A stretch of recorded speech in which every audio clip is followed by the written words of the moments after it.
আজকে নিয়ে আপনি কতদিন? আজকে নিয়ে আমি 16তম দিন। 16 দিন। এখন আপনার যে সমস্যাটা আছে? না, আলহামদুলিল্লাহ। আলহামদুলিল্লাহ। আমার যে কোমরের যে পেনটা ছিল, ওই পেনটা আমার নাই বললেই চলে। বিসমিল্লাহির রহমানির রহিম। দর্শক, আমি ডিপিআরসি থেকে বাত ব্যথা, paralysis, disability rehabilitation, physical therapy specialist Mohammad Shafiullah প্রধান। আমরা নিয়মিত আপনাদেরকে রোগীদের রোগ নিয়ে আলোচনা করি, ভিডিও দেই এবং আমার ইউটিউব এবং ফেসবুক পেজে নিয়মিত আপলোড দিচ্ছি আপনাদের সচেতনতার বৃদ্ধি করার জন্য।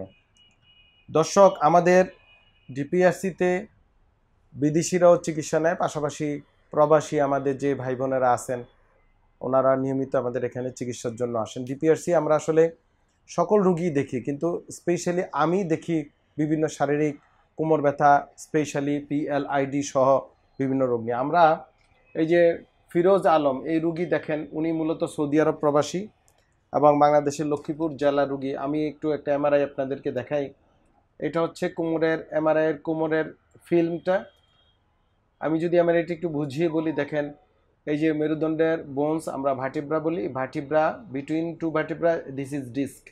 এই ডিস্কগুলা এমআরআইতে শো করে সাদা, কারণ এখানে পানি আছে, ভিতরে জেলি আছে, নিউক্লিয়াস পালপোসাস আর বাইন্ডিংস হচ্ছে এনিউলাস ফাইব্রোসাস। তো এমআরআইতে এটা হচ্ছে সাদা মানে স্বাভাবিক, ভালো। কিন্তু দেখেন এই লাস্ট যে L5S1 ডিস্কটা ব্ল্যাকিশ হয়ে গিয়েছে, মানে জেলিটা বের হয়ে গিয়েছে, সাদা মানে নষ্ট হয়ে গিয়েছে, মানে পানি নেই, এটা বের হয়ে এটা ফাইব্রোসিস হয়ে শুকিয়ে গিয়েছে। এবং এই যে দেখেন নার্ভগুলো দেখতে কিন্তু সাদা, মূলত দুই পাশে সাদা এবং মাঝখানে পানি যেখানে থাকবে সেখানে আপনার এই যে মাঝখানে দেখেন এখানে এমআরআইতে এই যে মাঝখানে কালো, দুই পাশে সাদা থাকবে, এটা হচ্ছে স্পাইনাল কর্ড। এই কর্ডের মধ্যে ডিস্ক বের হয়ে নষ্ট হয়ে যে ঢুকে গিয়েছে L5S1 PLID বা স্লিপ ডিস্ক। তো ওনার কি সমস্যা হলো এই L5S1? আমি ওনার কাছে যাই। বলেন ফিরোজ সাহেব, আপনি আমাদের কাছে এই যে এখানে ডিপিআরসিতে আসছেন, মানে মূলত কি সমস্যা নিয়ে? আমার মূলত সমস্যা হচ্ছে আমার কোমর ব্যথাটা দীর্ঘদিনের। আগে আসতো, হঠাৎ করে এমনিতে চলে যেত। বিগত 10 মাস হয়ে গেছে যখন কোমর ব্যথাটা হয়েছিল, তখন আর যাইতেছে না। আমি তো এমনি বাইরে থাকি, সৌদি আরবে বিভিন্ন অর্থোপেডিক ডাক্তার দেখাইছি আমি। এক্স রে করলো, আমার মলম দেওয়া হইলো, পরে আমি ওষুধ খাইছি, একটু কমতেছে, আবার আসতেছে।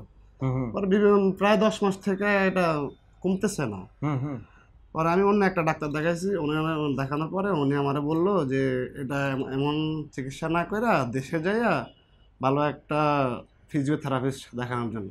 পরে আমি আপনার ফেজটা আমি অনেক দিন থেকে আমার ফলো দেওয়া আছে। আচ্ছা, ভিডিও আসলে আমি দেখি, তখন ভিডিও রিভিউগুলো দেখতে দেখতে আমি দেশে আসা এখন আপনার কাছে আসছি চিকিৎসা নেওয়ার জন্য। আজকে নিয়ে আপনি কতদিন? আজকে নিয়ে আমি 16তম দিন। 16 দিন। এখন আপনার যে সমস্যাটা আছে? না, আলহামদুলিল্লাহ।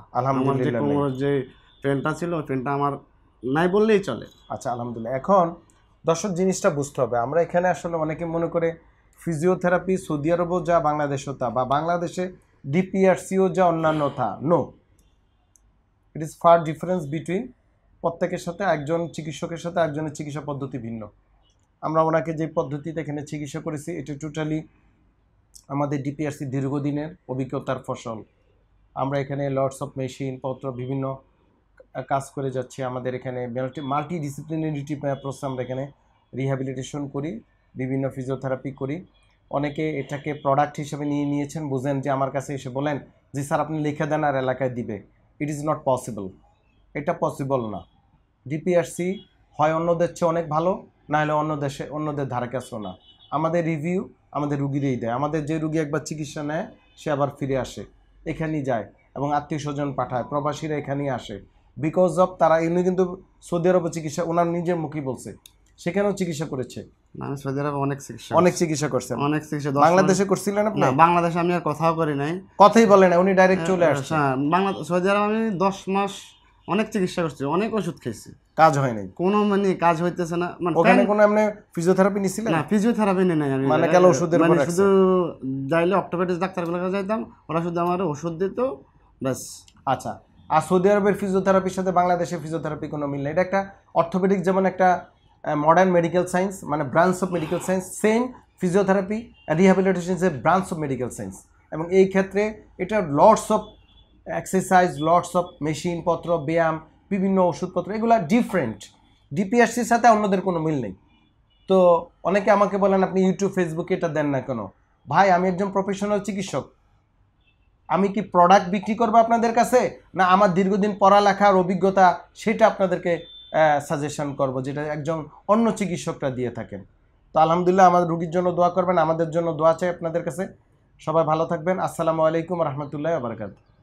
ডিপিআরসি লিমিটেড, আস্থা, বিশ্বাস ও নির্ভরতায় অবিচল।